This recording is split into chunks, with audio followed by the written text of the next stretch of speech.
ನಮಸ್ಕಾರ. ಪರಾಭವ ನಾಮ ಸಂವತ್ಸರದ ಹಾರ್ದಿಕ ಶುಭಾಶಯಗಳು. ಸುದ್ದಿ ಮೃದಂಗ ವಿಶೇಷ ಕಾರ್ಯಕ್ರಮಕ್ಕೆ ಸ್ವಾಗತ. ನಾನು ಎಚ್.ಎಸ್. ಸುಧೀಂದ್ರ ಕುಮಾರ್. ಎಸ್.ಟಿ. ಸೋಮಶೇಖರ್ ಕೊಕ್ಕರೆ ಇದ್ದ ಹಾಗೆ, ಈ ಕೆರೆಯಲ್ಲೂ ಮೇಯುತ್ತೆ, ಈ ಕೆರೆ ಬಿಟ್ಟ ಮೇಲೆ ಆ ಕೆರೆಗೂ ಹೋಗಿ ಮೇಯುತ್ತೆ. ಬರೀ ಗುತ್ತಿಗೆ ಗುತ್ತಿಗೆ ಅಭಿವೃದ್ಧಿ ಅಂಥೇಳಿ ಆ ಕೆಲಸವನ್ನು ಮಾಡ್ತಾ ಇದ್ದಾರೆ. ರೈತರ ಪರವಾದ ಕೆಲಸ ಯಾವುದೂ ಇಲ್ಲ. ಅಶೋಕ್ ಕೇಣಿಯಿಂದ ನನಗೇನು ಕೊಡಿಸ್ತೀರಿ ಅಂತ ಕೇಳಿದರು ಎಸ್.ಟಿ. ಸೋಮಶೇಖರ್. ಒಂದು ಉತ್ತಮವಾದ ಆಸ್ಪತ್ರೆಯ ನಿರ್ಮಾಣವಿಲ್ಲ, ಕಸದ ಘಟಕ ತಂದಿದ್ದೀರಿ, ನಿಮ್ಮಿಂದ ಏನೂ ಲಾಭವಿಲ್ಲ ರೈತರಿಗೆ, ಕೇವಲ ವಿಧಾನಸೌಧಗಳಿಗೆ ಒಮ್ಮೆ ಧ್ವನಿ ಎತ್ತಿದರೆ ಸಾಲದು ಅನ್ನುವಂತಹ ಮಾತನ್ನು ಭಾರತೀಯ ಜನತಾ ಪಕ್ಷದ ರಾಜ್ಯ ರೈತ ಮೋರ್ಚಾದ ಉಪಾಧ್ಯಕ್ಷ ಎಂ ರುದ್ರೇಶ್ ಅವರ ಮಾತು. ಅವರು ಏನು ಹೇಳಿದ್ರು ಪತ್ರಿಕಾಗೋಷ್ಠಿಯೊಳಗೆ ಅನ್ನುವಂಥ ವಿವರವನ್ನು ನಿಮ್ಮ ಗಮನಕ್ಕೆ ಕೊಡ್ತಾ ಇದ್ದೇನೆ. ಪೂರ್ಣ ಪ್ರಮಾಣವಾಗಿ 100ಕ್ಕೆ 90 ಭಾಗ ಭೂಮಿ ಭೂಸ್ವಾಧೀನ ಆಗಿದೆ. ಇವತ್ತು ಸನ್ಮಾನ್ಯ ಎಸ್.ಟಿ. ಸೋಮಶೇಖರ್ ಅವ್ರಿಗೆ ಮನವಿ ಮಾಡ್ತೀನಿ. ನಿನ್ನೆ ವಿಧಾನಸಭೆಯಲ್ಲಿ ಅವರು ಪ್ರಶ್ನೋತ್ತರ ಕೇಳೋಂಥ ಸಂದರ್ಭದಲ್ಲಿ ನಾನು ಅದನ್ನು ಗಮನಕ್ಕೆ ತಗೊಂಡೆ. ಅವರು ಬ್ರಿಡ್ಜ್ ಬಗ್ಗೆ ಮಾತಾಡ್ತಾರೆ, ಅಭಿವೃದ್ಧಿ ಬಗ್ಗೆ ಮಾತಾಡ್ತಾರೆ, ಕಾಂಟ್ರಾಕ್ಟ್ ಬಗ್ಗೆ ಮಾತಾಡ್ತಾರೆ, ಆ ನಿವೇಶನಗಳ ಬಗ್ಗೆ ಮಾತಾಡ್ತಾರೆ. ಇದ್ರನ್ನೆಲ್ಲ ಇಟ್ಕೊಂಡು ಸರ್ಕಾರ ವಾಪಸ್ ತೊಗೊಬೇಕು ಅನ್ನೋ ಒಂದು ಹೇಳಿಕೆಯನ್ನು ಕೊಟ್ಟವ್ರೆ. ಇವತ್ತು ಸರ್ಕಾರ ವಾಪಸ್ ತಗೊಂಡ್ರೆ ಇವತ್ತು ಅರ್ಧ ಭೂ ಪರಿಹಾರ ತೊಗೊಂಡು ಇವತ್ತು ನಾವು ಅರ್ಧ ಗತಿ ನಾವು ಇದ್ದಂಥ ರೈತರುಗಳು ನಾವುಗಳು ಏನಾಗಬೇಕು? ಇವತ್ತು ನಿವೇಶನ ಕೊಟ್ಟಿಲ್ಲ. 2003ರಲ್ಲಿ ಭೂ ಪರಿಹಾರವಾಗಿ ನಾವು ನಮ್ಮ ಅಲ್ಲಿ ಸರ್ಕಾರ ನಿಗದಿ ಮಾಡಿದಂಥ ಬೆಲೆನ ಆ ಹಣನ ನಾವು ಪಡೆದಿದ್ದೀವಿ. ಆದರೆ ಇನ್ನು ಪೂರ್ಣ ಪ್ರಮಾಣವಾಗಿ ಬರಬೇಕಾಗಿದ್ದಂಥ ನಿವೇಶನಗಳು ನಮಗೆ ಬಂದಿಲ್ಲ. ಪೂರ್ಣ ಪ್ರಮಾಣವಾಗಿ ನಮಗೆ ಭೂ ಸ್ವಾಧೀನ ಪ್ರಕ್ರಿಯೆ ಮುಗಿದಿಲ್ಲ. ಆದರೆ ನೀವು ಸರ್ಕಾರದವರು ಭೂ ಸ್ವಾಧೀನನ ಮಾಡೋದೇ ನೀವೆಲ್ಲ ಟೇಕ್ ಓವರ್ ಮಾಡ್ಕೊಳ್ಳಿ, ನೀವು ವಶಪಡಿಸ್ಕೊಳ್ಳಿ ಅಂತಂದರೆ ಯಾವ ಅರ್ಥದಲ್ಲ ಹೇಳಿದ್ದೀರಾ? ಜೊತೆಗೆ ನಾವು ರೈತರುಗಳು ಏನಾಗಬೇಕು, ನಮ್ಮ ರೈತರುಗಳ ಮುಂದಿನ ಭವಿಷ್ಯದ ಬಗ್ಗೆ ಏನಾಗಬೇಕು, ನಮ್ಮ ರೈತರುಗಳು ಅಂದರೆ ಪೂರ್ತಿ ಬಿಟ್ಬಿಟ್ಟು ಅನಾಥರಾಗಬೇಕಾ ಅನ್ನೋ ಒಂದು ಪ್ರಶ್ನೆ ಕಾಡ್ತಾ ಇದೆ. ಜೊತೆಗೆ ಅವರು ಕೆಲವು ವಿಚಾರಗಳು ಹೇಳಿದ್ದಾರೆ. ನಾನು ಅನೇಕ ಬಾರಿ ಲೆಟ್ರುಗಳು ಕೊಟ್ಟಿದ್ದೀನಿ, ಆ ಮಂತ್ರಿ ಕೊಟ್ಟಿದ್ದೀನಿ, ಮುಖ್ಯಮಂತ್ರಿಗಳು ಕೊಟ್ಟಿದ್ದೀನಿ, ಯಾರೂ ನಮಗೆ ಇದು ಮಾಡಲಿಲ್ಲ. ನಾವು ಸರ್ಕಾರದಲ್ಲಿ BJP ಸರ್ಕಾರದಲ್ಲಿ ಮಂತ್ರಿ ಆಗಿದ್ದೆ.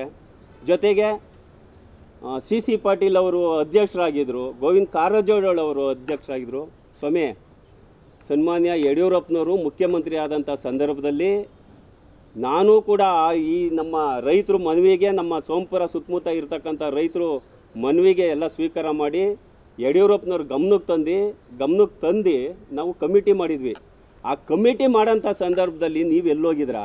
10 ಬಾರಿ ನಾನು ಕೇಳಿದ್ದೀನಿ, ಸರ್ ನೀವು ನಮ್ಮ ಕ್ಷೇತ್ರದಲ್ಲಿ ನಮ್ಮ BJPಯಿಂದ MLA ಆಗಿದ್ದೀರಾ, ಮುಂದೆ ನೀವು ಯಾವ ಪಕ್ಷಕ್ಕೆ ಹೋಗ್ತೀರಾ ಅದು ನಮಗೆ ಗೊತ್ತಿಲ್ಲ, ಯಾವ ಹೋಗಿದ್ದೀರಾ ಅದು ನಮಗೆ ಗೊತ್ತಿಲ್ಲ. ಆದರೆ ಇವತ್ತು ಕಮಿಟಿ ಮಾಡಿಸ್ತಾ ಇದ್ದೀವಿ, ಇಲ್ಲಿರ್ತಕ್ಕಂಥ ರೈತರಿಗೆ ನ್ಯಾಯ ದೊರಕಿಸ್ಕೊಡ್ಬೇಕಾಗ್ತದೆ. ಸುಮಾರು 7-8 ಸಾವಿರ ಎಕರೆ ಜಮೀನು ರೈತರುಗಳು ಅನ್ಯಾಯ ಆಗ್ತಾಯಿದೆ.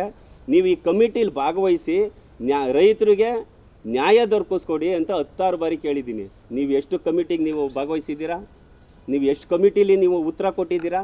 ನೀವು ಎಷ್ಟು ಸಲ ನೀವು ಸಿ ಪಾಟೀಲ್ ಅಧ್ಯಕ್ಷರಿದ್ದಂಥ ಸಂದರ್ಭದಲ್ಲಿ ಕೇಳಿದ್ದೀರಾ? ಸುಳ್ಳು ಹೇಳಬೇಕಾ? ಸುಳ್ಳು ಹೇಳೋಕ್ಕೂ ಒಂದು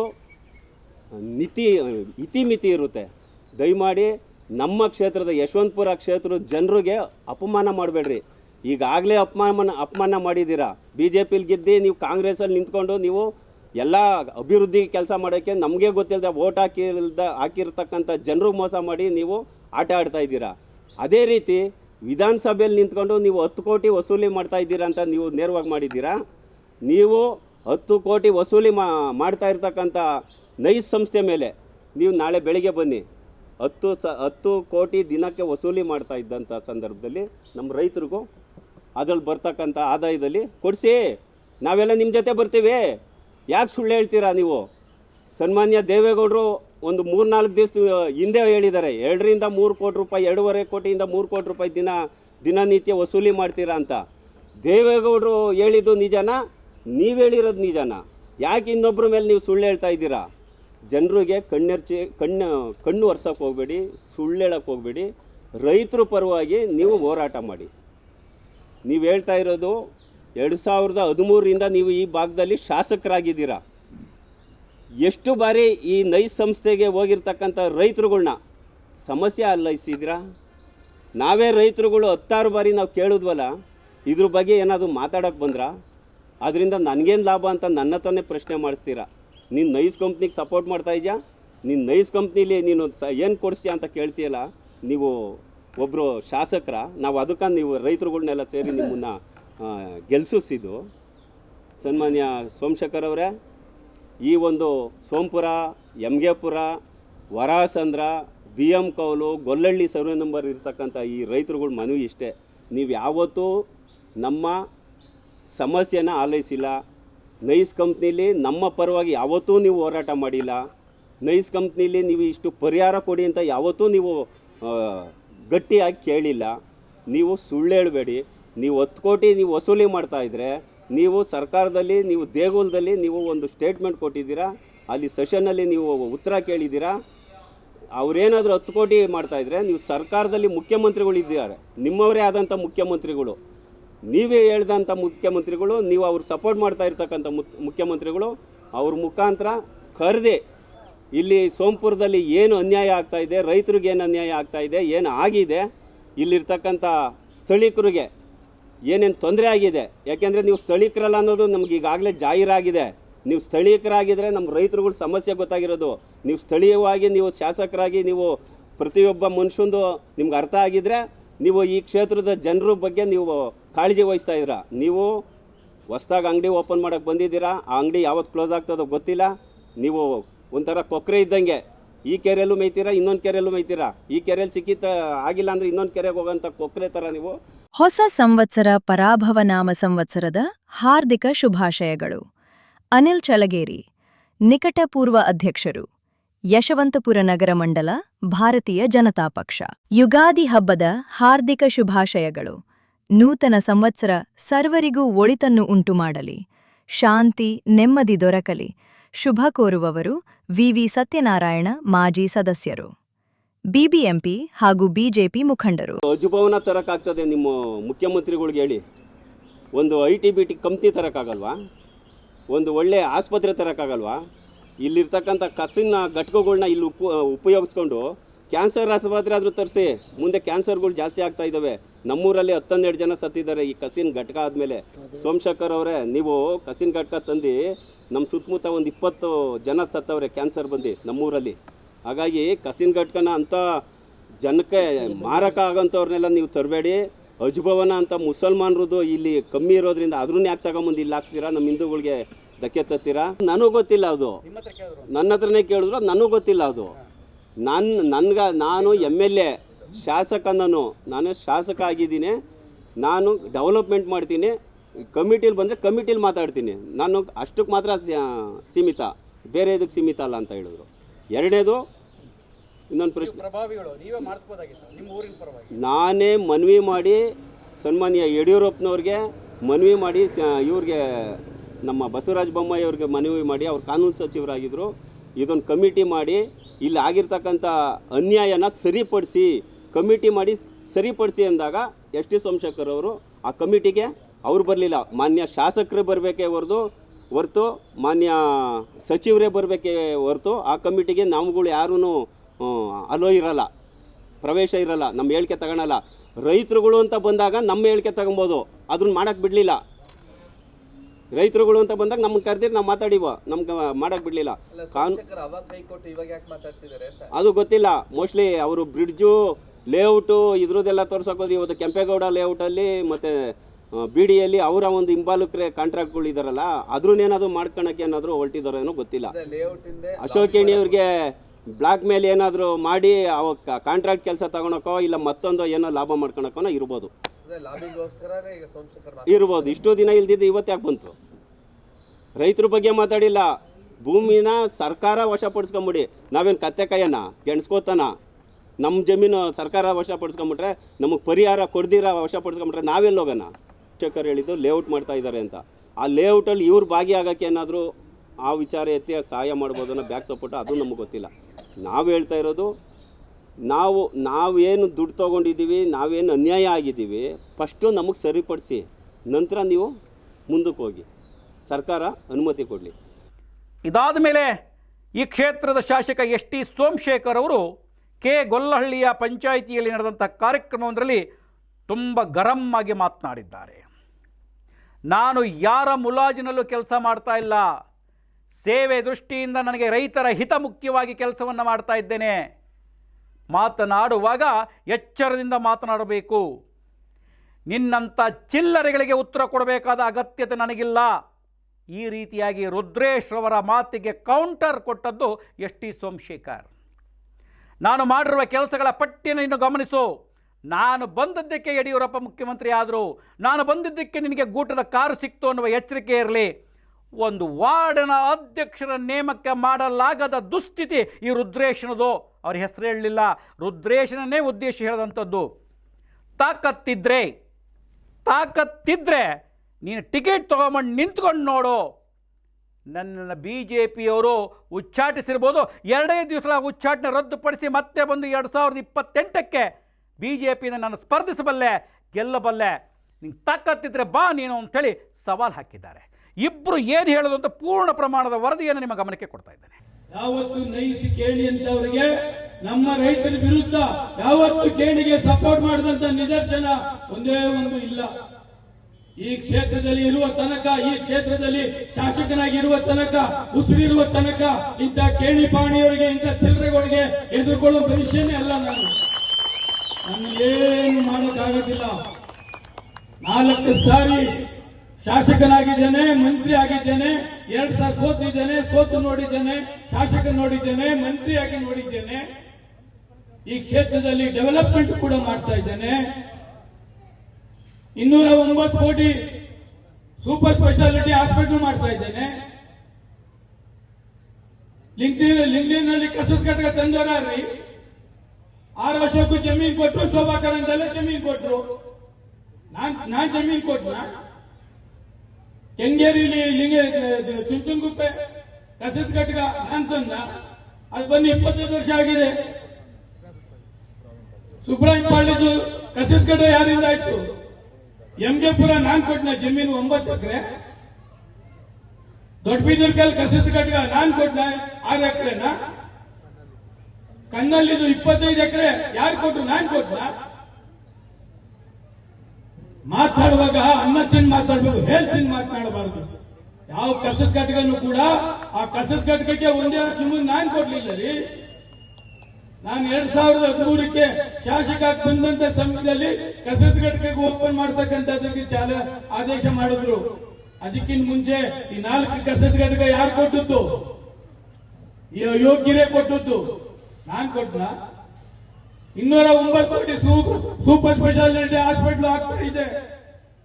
ಮೇ ತಿಂಗಳಿಗೆ ಉದ್ಘಾಟನೆ ಆಗ್ತಾ ಇದೆ. 5 ಎಕರೆ ಸರ್ಕಾರಿ ಪ್ರಥಮ ದರ್ಜೆ ಕಾಲೇಜ್ಗೆ 1 ಕೋಟಿ 20 ಲಕ್ಷ ಕೊಟ್ಟು 5 ಎಕರೆ ಮಾಡಿಸಿದ್ದೇನೆ.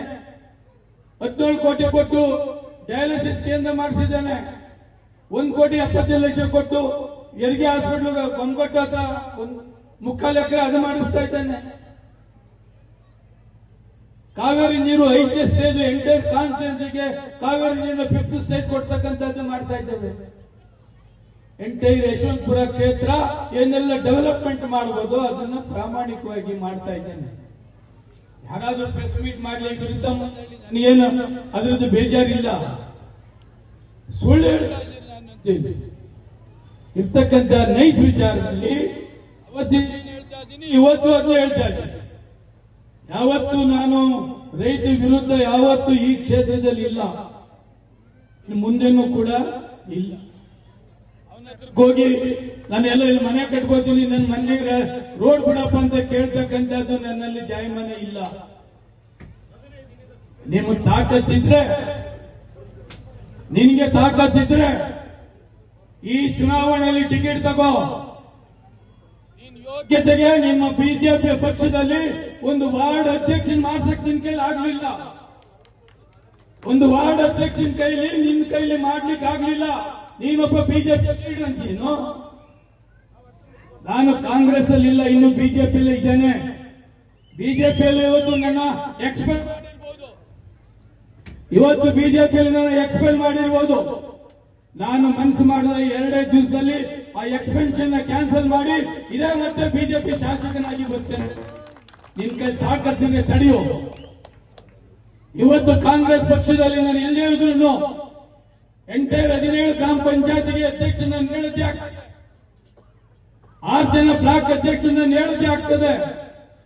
ಇವತ್ತು 12 ಜನ ಕಾರ್ಪೊರೇಟ್ ಇವತ್ತು ಇನ್ಕ್ಲೂಡಿಂಗ್ ಸೇರಿಸಿ ಘೋಷಣೆ ಮಾಡಿದ್ದೇನೆ. 3 ಜನ ಒಬ್ಬರಿಗೆ ಘೋಷಣೆ ಮಾಡಿದ್ದೇನೆ. ನಿನ್ ಕೈ ತಾಕತ್ತಿದ್ರೆ ಬಿಜೆಪಿಲಿ ಒಂದೇ ಒಂದು ಘೋಷಣೆ ಮಾಡಕ್ಕಾಗ್ತದ? ಯುಗಾದಿ ಹಬ್ಬದ ಹಾರ್ದಿಕ ಶುಭಾಶಯಗಳು. ನಿವೇಶನ ಮಾರಲು ಕೊಳ್ಳಲು ಸಂಪರ್ಕಿಸಿ ಶ್ರೀ ಯೋಗ ನರಸಿಂಹಸ್ವಾಮಿ ರಿಯಲ್ ಎಸ್ಟೇಟ್ ಶುಭ ಕೋರುವವರು ಗುರುರಾಜ್ ಹಾಗೂ ಪ್ರಭಾಕರ್.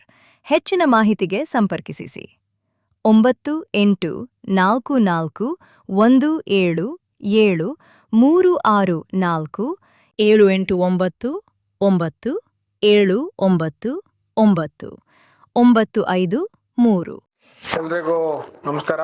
ಯಶವಂತಪುರ ವಿಧಾನಸಭಾ ಕ್ಷೇತ್ರದ ಕೆಂಗಲ್ ಹನುಮಂತಯ್ಯ ವಾರ್ಡಿನ ಹಾಗೂ ಕೆಂಗೇರಿ ಹೋಬಳಿಯ ಎಲ್ಲ ನನ್ನ ಆತ್ಮೀಯ ಜನಸಾಮಾನ್ಯರಿಗೆ ಹಾಗೂ ಬಂಧುಗಳಿಗೆ ಯುಗಾದಿ ಹಬ್ಬದ ಶುಭಾಶಯಗಳು. ಯುಗಾದಿ ಅಂದರೆ ಹೊಸ ಯುಗದ ಪ್ರಾರಂಭ. ನಿಮ್ಮೆಲ್ಲರ ಬಾಳಲ್ಲಿ ಬೇವಿನ ಕಹಿಗಿಂತ ಬೆಲ್ಲದ ಸಿಹಿ ಜಾಸ್ತಿ ಆಗಲಿ. ನಿಮ್ಮೆಲ್ಲರ ಬಾಳಲ್ಲಿ ಹಸಿರಾಗ್ಲಿ, ಹೆಚ್ಚಿನ ಸುಖ, ಶಾಂತಿ, ನೆಮ್ಮದಿ, ಸಮೃದ್ಧಿ ಸಿಗಲಿ. ಹೊಸ ಯುಗದ ಪ್ರಾರಂಭವಾಗಲಿ. ವಿಶೇಷವಾಗಿ ಎಲ್ಲ ನನ್ನ ರೈತ ಬಂಧುಗಳಿಗೆ, ವಿದ್ಯಾರ್ಥಿಗಳಿಗೆ ಶುಭವಾಗಲಿ. ದೇಶ ಸಮೃದ್ಧಿಯಾಗಿರಲಿ.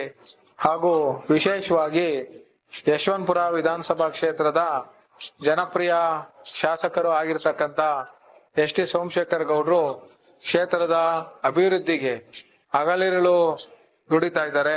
ಕ್ಷೇತ್ರದ ಜನರ ಕಷ್ಟಗಳಿಗೆ ಸ್ಪಂದಿಸ್ತಾ ಇದ್ದಾರೆ. ಕಾರ್ಯಕರ್ತರ ನೋವುಗಳನ್ನ ಮರೆ ಮಾಡಿ ಬೆಲ್ಲದ ಸಿಹಿ ನೀಡ್ತಾ ಇದ್ದಾರೆ.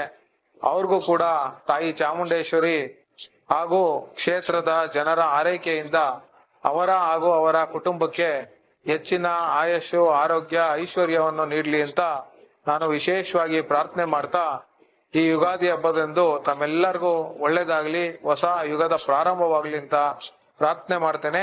ಎಲ್ಲರಿಗೂ ನಮಸ್ಕಾರ. 12 ಕಾರ್ಪೊರೇಟ್ಗಳಿಗೆ ಇವತ್ತು ನಾನು ಕಾಂಗ್ರೆಸ್ ಅಲ್ಲಿಲ್ಲ, ಕಾಂಗ್ರೆಸ್ ಅಲ್ಲಿ ಇಲ್ಲದೆ ನಾನು ಘೋಷಣೆ ಮಾಡಿದ್ದೇನೆ. ನಿಮ್ ಕೈಲಿ ಒಂದೇ ಒಂದು ತಾಕತ್ತಿದ್ರೆ ಘೋಷಣೆ ಮಾಡಿ ನೋಡೋಣ.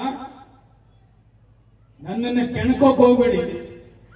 ಇಷ್ಟು ವರ್ಷ 15 ವರ್ಷ ಯಾರು ವಿರುದ್ಧನೂ ಮಾತನಾಡಕ್ಕೆ ನಾನು ಹೋಗ್ಲಿಲ್ಲ. ನನ್ನ ವಿರುದ್ಧ ಬೇಕಾದ್ರೆ ಏನ್ ಬೇಕಾದ್ರೂ ಮಾತನಾಡಿ, ನಾನು ಸಹಿಸ್ಕೋತೇನೆ. ಅಸೆಂಬ್ಲಿ ರೈತರ ಪರ ಮಾತಾಡಿದ್ರೆ ಅದ್ ವಿರುದ್ಧ ನೀವು ಸ್ಪೀಚ್ ಮಾಡ್ತೀರಾ? ನಿಮ್ ಯೋಗ್ಯತೆಗೆ ಒಂದೇ ಒಂದು ವಾರ್ಡನ್ ಅಧ್ಯಕ್ಷ ಮಾಡಕ್ಕಾಗ್ಲಿಲ್ಲ. ನಿಮ್ ಯೋಗ್ಯತೆಗೆ ಏನ್ ಹೇಳ್ತಾರೆ ಬಿಜೆಪಿಯವರು ಕೇಳ್ರಿ ನೋಡೋಣ. ನನ್ನ ಯೋಗ್ಯತೆಗೆ ನಾನು ಹೇಳುತ್ತೆ ವೇದವಾಕ್ಯ ಕಾಂಗ್ರೆಸ್ ಅಲ್ಲಿ. ಇವತ್ತು ನಾನು ಕಾಂಗ್ರೆಸ್ ಅಲ್ಲಿ ಇಲ್ಲ, ಆದ್ರೂ ನನ್ನ ವೇದವಾಕ್ಯ ಇವತ್ತಿಂದಲ್ಲ ಅವತ್ತಿಂದನೂ ಆ ಡಿಗ್ನಿಟಿಯ ಈ ಯಶವಂತಪುರ ಕ್ಷೇತ್ರದಲ್ಲಿ ಉಳಿಸ್ಕೊಂಡು ಬಂದಿದ್ದೇನೆ. ನೀನಂಗೆ ಕೇಳಿ ಮನೆ ಬಾಗಿಲಿಗೆ ಹೋಗಿ ಭಿಕ್ಷೆ ನನ್ನ ಮಗ ನಾನಲ್ಲ. ಯಶವಂತಪುರ ಕ್ಷೇತ್ರದಲ್ಲಿ ಭಿಕ್ಷೆ ಎತ್ತಿ ರಾಜಕಾರಣ ಮಾಡೋದನ್ನಲ್ಲ. ಮಾತನಾಡುವಾಗ ನಾಲ್ಗೆ ಬಿಗಿಡಿಸಿ ಮಾತನಾಡಬೇಕಾಗ್ತದೆ. ಯಾವತ್ತು 15-20 ವರ್ಷ ಆಯ್ತು ಈ ಕ್ಷೇತ್ರಕ್ಕೆ, ಈ ರಾಜಕಾರಣಕ್ಕೆ ಬಂದು ಯಾವತ್ತು ಅನ್ಯಾಯದ ಹೋಗ್ಲೇ ಇಲ್ಲ. ಯಾರಿಗೂ ತೊಂದರೆ ಕೊಟ್ಟಿದ್ದ ನಿದರ್ಶನ ಇಲ್ಲ. ಯಾರ ವಿರುದ್ಧನೂ ಮಾತನಾಡ್ತಕ್ಕಂಥದ್ದಿಲ್ಲ. ಯಶವಂತಪುರ ಕ್ಷೇತ್ರ ಡೆವಲಪ್ಮೆಂಟ್ ಯಾರು ಬೇಕಾದ್ರೂ ಬರಲಿ. ನಾನೇನ್ ಮಾಡಿದ್ದೇನೆ, ಅವರೇನ್ ಮಾಡ್ತಿದ್ದಾರೆ. ನಾನು ಬಿಜೆಪಿಗೆ ಹೋದಕ್ಕೆ ನಿನ್ಗೊಂದು ಅಧಿಕಾರ ಸಿಕ್ಕುತ್ತು. ನಾನು ಬಿಜೆಪಿಗೆ ಹೋಗ್ತಾರೆ ಯಡಿಯೂರಪ್ಪನವರು ಚೀಫ್ ಮಿನಿಸ್ಟರ್ ಆಯ್ತಿದ್ರ ಇವನ ಚೇರ್ಮನ್ ಆಯ್ತಿದ್ನ ಗುಟ್ಟಿದ್ರ ಆಯ್ತಿದ್ದೆ. ಯೋಗ್ಯತೆಗೆ ಬೆಂಕಿ ಹಾಕ ಮಾತನಾಡುವಾಗ, ನನ್ನ ಬಗ್ಗೆ ಮಾತನಾಡುವಾಗ ಹುಷಾರಾಗಿರ್ಬೇಕು. ನನಗೂ ಗೊತ್ತಿದೆ ಎಲ್ಲನೂ ರಾಜಕಾರಣ. ಈ ಶುಭ ಸಂದರ್ಭದಲ್ಲಿ ಮಾತನಾಡಬಾರ್ದಂತಕ್ಕಂಥದ್ದು ಇತ್ತು ನಂದೇ. ಆದ್ರೆ ಇದೇ ಊರು ಸಬ್ಜೆಕ್ಟ್ ನಾನು ಕೇಳಿ ಬಗ್ಗೆ ತಗೊಂಡಿದ್ದಂತ ಸಬ್ಜೆಕ್ಟ್. ಇವತ್ತು ಪ್ರಮಾಣವಾಗಿ ಹೇಳ್ತೇನೆ, ಯಾವತ್ತು ಕೇಣಿಗೆ ನಾನು ಸಹಾಯವನ್ನ ಈ ವಿಷಯದಲ್ಲಿ ಒಂದು ಮಾಡಲಿಲ್ಲ. ಯಾವತ್ತು ರೈತರಿಗೆ ನಾನು ಅನ್ಯಾಯ ಮಾಡಲಿಲ್ಲ.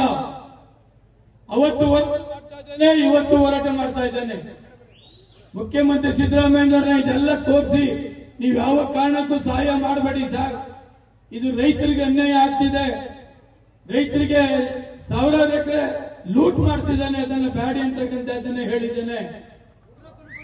ಇದೇ ಯಡಿಯೂರಪ್ಪನವರು, ಇದೇ ಶೋಭಾ ಇಬ್ಬರಿಗೂ ಹೇಳಿದ್ದೇನೆ. ಇದೇ ಯಡಿಯೂರಪ್ಪನವರು ಈ ಗೋಣಿಪುರ ಬಂದಾದ್ಮೇಲೆ ಹೇಳಿದ್ರೆ ಹೌದು ಸೋಮಶೇಖರ್ ನೀನು ಹೇಳುದು ನಿಜ, ಅನ್ಯಾಯ ಆಗಿದೆ ರೈತರಿಗೆ ಅಂತಕ್ಕಂಥದ್ದನ್ನು ಒಪ್ಕೊಂಡಿದ್ದಾರೆ. ನಾನು ಹೋಗಿ ಕೇಳಿದ ಕೈ ಕಟ್ಕೊಂಡು ನಿಂತ್ಕೊಳ್ಳ, ನಿಮ್ ಜಮೀನು ನಂಗೆ ಸಪೋರ್ಟ್ ಮಾಡ್ತೀನಿ, ನಿನ್ಗೆ ಎಂಜಿಲ್ ಕಾಕೊಡಿ ಅಂತ ಕೇಳಕ್ಕೆ ಹೋಗ್ತಿದ್ದಲ್ಲ, ನಾನು ಕೇಳೋಕ್ ಕ್ವಶನ್ನೇ ಇಲ್ಲ. ಇವತ್ತು ಒಳ್ಳೆ ಕಾರ್ಯಕ್ರಮ ಮಾಡಿದ್ದಾರೆ, ಸಬ್ಜೆಕ್ಟ್ ಹೇಳ್ಬೇಕಾಯ್ತು, ತಪ್ಪು ತಿಳ್ಕೋಬೇಡಿ. ಇಲ್ಲ ಹೇಗೆ ಮುಂದೆ ಅದನ್ನ ಪ್ರಸ್ತಾಪ ಮಾಡ್ಬೇಕಾದ್ರೆ ಎಲ್ಲಿ ಬೇಕಾದ್ರೆ ಹೋಗ್ಲಿ, ಯಶವಂತಪುರ ಕ್ಷೇತ್ರ ಡೆವಲಪ್ಮೆಂಟ್ ಬಗ್ಗೆ ಆಗಲಿ, ಪಕ್ಷದ ಬಗ್ಗೆ ಆಗಲಿ, ನಾನು ಪಕ್ಷ ಬಿಡ್ಲಿಲ್ಲ. ಈ ಕ್ಷೇತ್ರ ಡೆವಲಪ್ಮೆಂಟ್ ಇವರೆಲ್ಲ ನೈಟ್ ಹೋಗ್ತಾರೆ ಗುರುಜಿ. ಶಿವಕುಮಾರ್ ಮನೆ ಬಾಗಿಲಿಗೆ ರಾತ್ರಿ 10 ಗಂಟೆಗೆ ಹೋಗ್ತಾರೆ. 10 ಗಂಟೆಗೆ ಹೋಗೋ ಅಭ್ಯಾಸ ನಾನು ಇಟ್ಕೊಂಡೇ ಇಲ್ಲ. ನೇರವಾಗಿ ಬೆಳಗ್ಗೆ ಹೋಗ್ತೀನಿ ನಮ್ಮ ಮನೆಗೆ. ನಮ್ಮ ಕ್ಷೇತ್ರದ ಕೆಲಸ ನಾನು ನೇರವಾಗಿ ಕೇಳ್ತೇನೆ. 600-700 ಕೋಟಿ ಅನುದಾನ ಕೊಟ್ಟಿದ್ದಾರೆ. ಆಯ್ತು, ನಾನು ಬಿಜೆಪಿಯಲ್ಲಿ ಇದ್ದೆ ಅಂತ ಇಟ್ಕೊಳ್ಳಪ್ಪ. 600-700 ಕೋಟಿ ಕೊಡ್ತಾ ಇದ್ದೀರಾ? ಡೆವಲಪ್ಮೆಂಟ್ ಕೊಡ್ತಾ ಇದ್ದೀರಾ? ಕಾಂಗ್ರೆಸ್ ಅಲ್ಲಿ ನಾನು ಇದ್ದೊಂದು ಮುಖ್ಯಮಂತ್ರಿಗಳು ಗೊತ್ತು, ಉಪಮುಖ್ಯಮಂತ್ರಿಗಳು ಗೊತ್ತು. ಕ್ಷೇತ್ರಕ್ಕೆ ಹೋಗಿ ಕೇಳ್ತೇವೆ, ಕ್ಷೇತ್ರದ ಅನುದಾನ ಕೇಳ್ತೇವೆ. ನನಗೆ ಪರ್ಸನಲ್ ಏನಾದ್ರು ಕೇಳ್ತಾ ಇದ್ದೀನ? ಇವತ್ತು ಸಸ್ಪೆಂಡ್ ಮಾಡಿರ್ಬೋದು. ಬಿಜೆಪಿಯಲ್ಲಿ ಇನ್ನೂ ನ್ಯಾಷನಲ್ ಲೆವೆಲ್ ಅಲ್ಲಿ, ಸ್ಟೇಟ್ ಲೆವೆಲ್ ಅಲ್ಲಿ ಇನ್ನೂ ನಾನು ಉಳಿಸ್ಕೊಂಡಿದ್ದೇನೆ ಮರ್ಯಾದೆನ. ನಾನೇ ರಿಕ್ವೆಷನ್ ಲೆಟರ್ ಕೊಟ್ಟು ಇದನ್ನ ಕ್ಯಾನ್ಸಲ್ ಮಾಡಿ ಅಂತಂದ್ರೆ 2 ದಿವಸದಲ್ಲಿ ಕ್ಯಾನ್ಸಲ್ ಮಾಡಿಕೊಂಡು ಇಲ್ಲಿ ಬರ್ತೇನೆ. ಆದ್ರೆ ಆ ಚಿಂತನೆಯನ್ನು ನಾನು ಇನ್ನೂ ಮಾಡ್ಲಿಕ್ಕೆ ಹೋಗ್ಲಿಲ್ಲ, ಆ ಚಿಂತನೆಯನ್ನ ಮಾಡೋದು ಇಲ್ಲ. ಇವತ್ತೇ ರಾಜಕಾರಣ ನನ್ನ ಕೊನೆ ಆದ್ರೂ ಪರವಾಗಿಲ್ಲ, ಈ ತರ ಇಲ್ಲಿಗಲ್ಗೆ ನಾನು ಯಾವತ್ತೂ ಸಪೋರ್ಟ್ ಮಾಡೋದಿಲ್ಲ, ಇಲ್ಲಿಗಲ್ ಬೇನಾಮಿಗಳಿಗೆ ಸಪೋರ್ಟ್ ಕೂಡ ಮಾಡೋದಿಲ್ಲ. ಯಾರು ಮಾತಾಡ್ಕೊಳ್ಳಿ, ಚಿಲ್ಲರೆ ಪಲ್ಲೆಗಳು ನಾನು ಮಾತನಾಡಬಾರ್ದು. ನನ್ ಸಮಾನ ಇದ್ದಂತವ್ರಿಗೆ ಆನ್ಸರ್ ಮಾಡಬೇಕಂತಿತ್ತು. ಆದ್ರೆ ಇದೇ ಊರಿನಲ್ಲಿ ಫಂಕ್ಷನ್ ಆದ್ರಿಂದ ಯಾತಕ್ಕೆ ನಾನು ಇಷ್ಟೆಲ್ಲ ಪ್ರಸ್ತಾಪ ಮಾಡಬೇಕಾದ್ರೆ ಪದೇ ಕೇವಲ ಅನ್ಯಾಯ ಆಗ್ತಾ ಇದೆ. ಅದು ಹೋರಾಟ ಮಾಡ್ತಕ್ಕಂಥದ್ದಕ್ಕೆ ನಿಮಗೆ. ವೀಕ್ಷಕರೇ, ರುದ್ರೇಶ್ ಎಸ್.ಟಿ. ಸೋಮಶೇಖರ್, ರುದ್ರೇಶ್ ಪ್ರೆಸ್ ಮೀಟ್ನಲ್ಲಿ ಮಾತನಾಡಿದಂಥದ್ದು, ಎಸ್.ಟಿ. ಸೋಮಶೇಖರ್ ಬಹಿರಂಗ ಸಭೆಯಲ್ಲಿ ಮಾತನಾಡಿದಂಥ 2 ಪೂರ್ಣ ವಿವರವನ್ನು ನಾವು ಕೊಟ್ಟಿದ್ದೇವೆ. ಇಬ್ಬರ ಮಾತುಗಳ ಸತ್ಯಾಸತ್ಯತೆಯನ್ನು ನೀವೇ ಪರೀಕ್ಷಿಸ್ಬೋದು ಅಂತ ಹೇಳ್ತಾ ಮತ್ತೆ ವಿಶೇಷ ಸುದ್ದಿ, ವಿಶೇಷ ಮಾಹಿತಿಯನ್ನು ಹೊತ್ತು ಬರ್ತಾನೆ. ನಮಸ್ಕಾರ.